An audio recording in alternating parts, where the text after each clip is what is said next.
Good evening.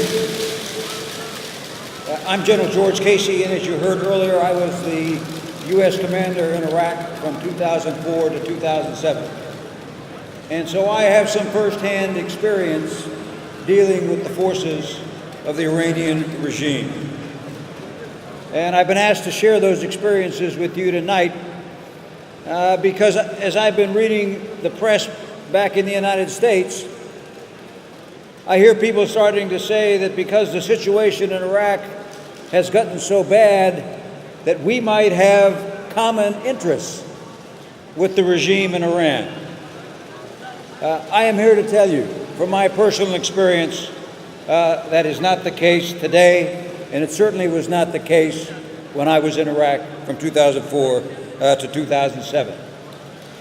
I think it's important that we remind ourselves that, particularly with Iraq, we have fundamentally different views. And I believe this from early after I went into Iraq. I believe the regime's goals in Iraq were twofold. One, that they wanted a friendly, supportive Iraqi government in place. But two, they wanted the United States government to fail in its efforts to help the Iraqis build a government that was fairly representative of all of the ethnic and sectarian groups in Iraq. And I believe that type of government is fundamentally important to stability, not only in Iraq, but also in the region. And I watched how the regime pursued those goals aggressively through a three-pronged approach. First, they built political influence by financial contributions to Iraqi political parties and political leaders. Second, they built public support by economic contributions to communities, especially in the southern part of the country. And third, they fostered sectarian violence. I can tell you that our knowledge of their activities grew over time, but by mid-2006, there was no question that the regime leadership was actively supporting terrorism inside Iraq to accomplish its political objectives. It was also crystal clear that they were playing a significant role in training and equipping Shia militias that had the effect of sustaining the sectarian struggle that went on there from 2006 to 2008.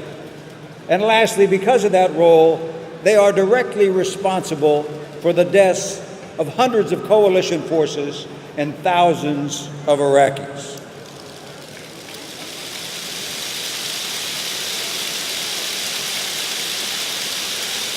In the spring of 2006, Ambassador Khalil Zaid, the U.S. ambassador, took that information to newly elected Prime Minister Maliki. We told him about the improvised explosive devices that could only have been made in Iran.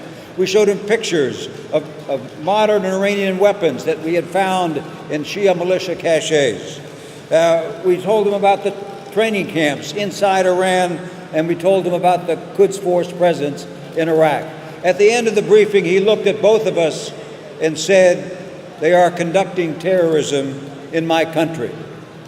We confirmed that later that year when we arrested 6 Quds Force operatives in a command center in Baghdad. And in that command center, they had a map on the wall. And the neighborhoods on that map were color-coded by ethnic group.